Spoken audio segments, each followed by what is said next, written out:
Oh, it's so hard, it's so hard, oh, it's so hard. Number 10. Literally, I Can't. Red Foo. After the electropop duo LMFAO went on hiatus in 2012, Red Foo kicked off his solo career and found success in Australia, where he became a judge on The X Factor.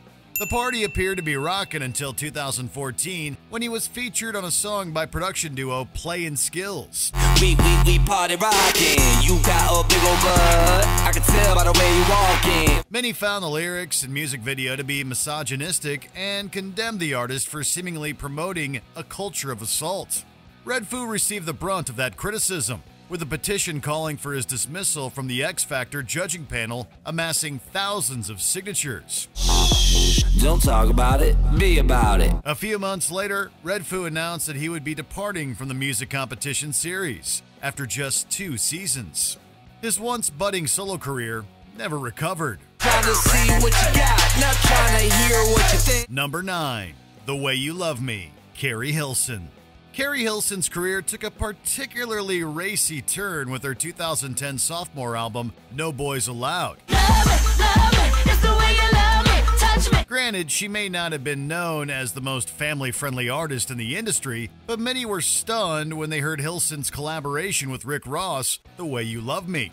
While it was intended to show her wild side, the song's explicit lyrics drew overwhelmingly negative reactions. Critics felt it lacked substance and was merely an attempt to generate controversy and boost her album sales. If that was the aim, then it was pretty unsuccessful, as sales of her sophomore effort paled in comparison to those of her debut. As of 2023, it is the last album released by Hilson.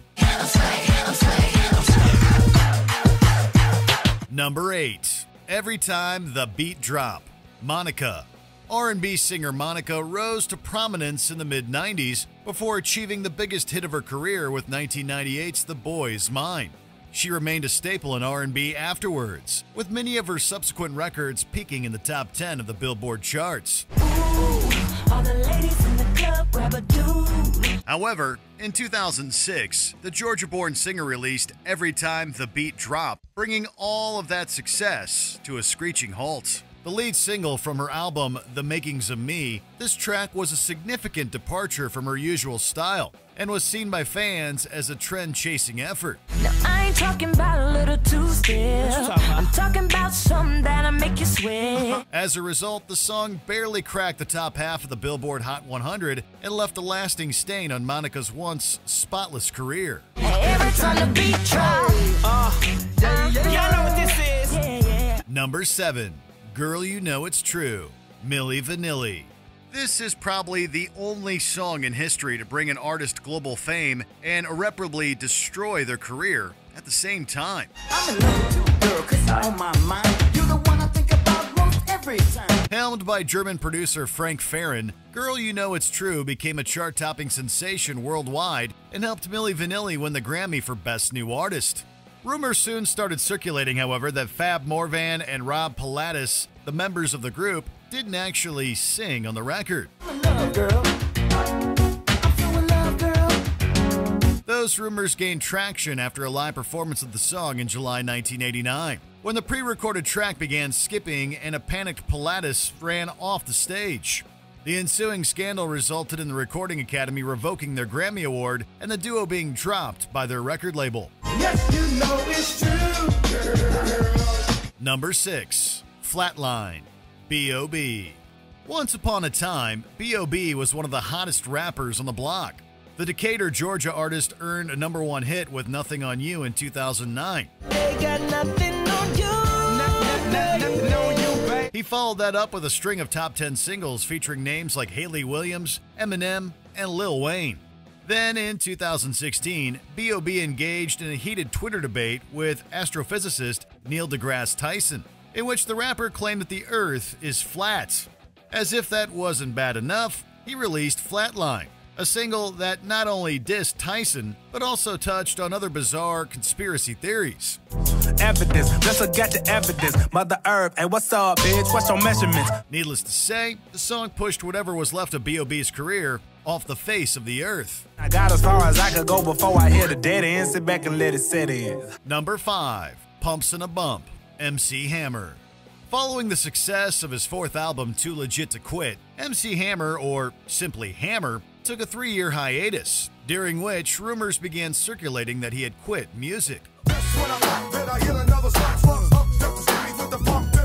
In 1994, he made a comeback with The Funky Headhunter, which was preceded by the single Pumps and a Bump. Seemingly in a bid to shed his squeaky clean image, this song featured suggestive lyrics and a provocative music video, depicting Hammer in revealing attire. As a result, it received significant backlash, and the video was banned by MTV. This caused the album to sell significantly lower than Hammer's previous efforts. His popularity declined rapidly afterwards, ultimately contributing to his financial troubles a few years later.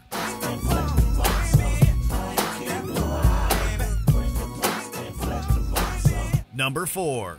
Bring the Boys Home, Freda Payne. In the 60s and early 70s, thousands of American soldiers lost their lives during the Vietnam War. The conflict, which had become increasingly unpopular in the U.S., inspired this 1971 protest song by American singer Freda Payne.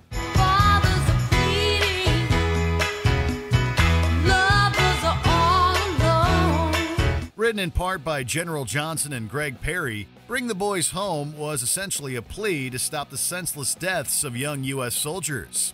Payne's soulful rendition struck a chord with listeners, especially those who were critical of the war. Turn the ships around.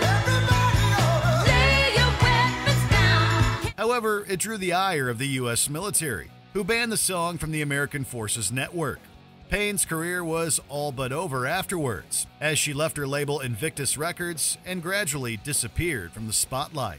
Bring the boys home. Bring the boys home. Number 3. Get Her Back, Robin Thicke. Throughout history, people have gone to extraordinary lengths to win back their exes. Some end up being successful, while others, like this one, further alienate their former lovers. And then some. I never should have raised my voice or made you feel so small. Get Her Back, released by Robin Thicke in 2014, was directed at his estranged wife, Paula Patton, as an attempt to, well, get her back after their separation. The problem was the song and its music video were pretty uncomfortable and invasive, especially as the singer aired seemingly private messages between him and Patton. All I want to do is make it right, make it right. The song turned out to be a flop in every way possible. Not only did it fail to win him back his ex-wife, it doused whatever flames were left of his already flailing career. I gotta get her, go get her, go get her, go get her back. Number 2. You Don't Even Know, Rick Ross. In 2013, Rick Ross was featured on the song You Don't Even Know by Rocco, alongside fellow hip-hop artist Future. I die over these Reeboks. You ain't even know it. In his verse, Ross rapped about putting an uncontrolled substance in a lady's drink and spending the night with her, all without her consent. The backlash was swift and severe. Ross was criticized for seemingly condoning assault, and a petition was directed at sportswear brand Reebok to drop him as their spokesman. Got 100 acres I live on. You ain't even know it. About a month after the song's release, Reebok severed their ties with Ross. A planned concert by the rapper at Carleton University was also canceled in the aftermath. Ultimately, Ross's verse was excised from the original song to allow it to play on radio. I came up from the bottom, you don't even know it. Number 1. Rock Me Tonite, Billy Squier. Billy Squier saw phenomenal success as a rock musician in the early 80s, with 2 of his albums cracking the top 5 on the Billboard 200. Rockin' the night, walking on air, gonna find me some trouble, gonna grab my share. Whatever hopes he had of rising to the peak of the genre was dashed in 1984 when he released the music video for Rock Me Tonite.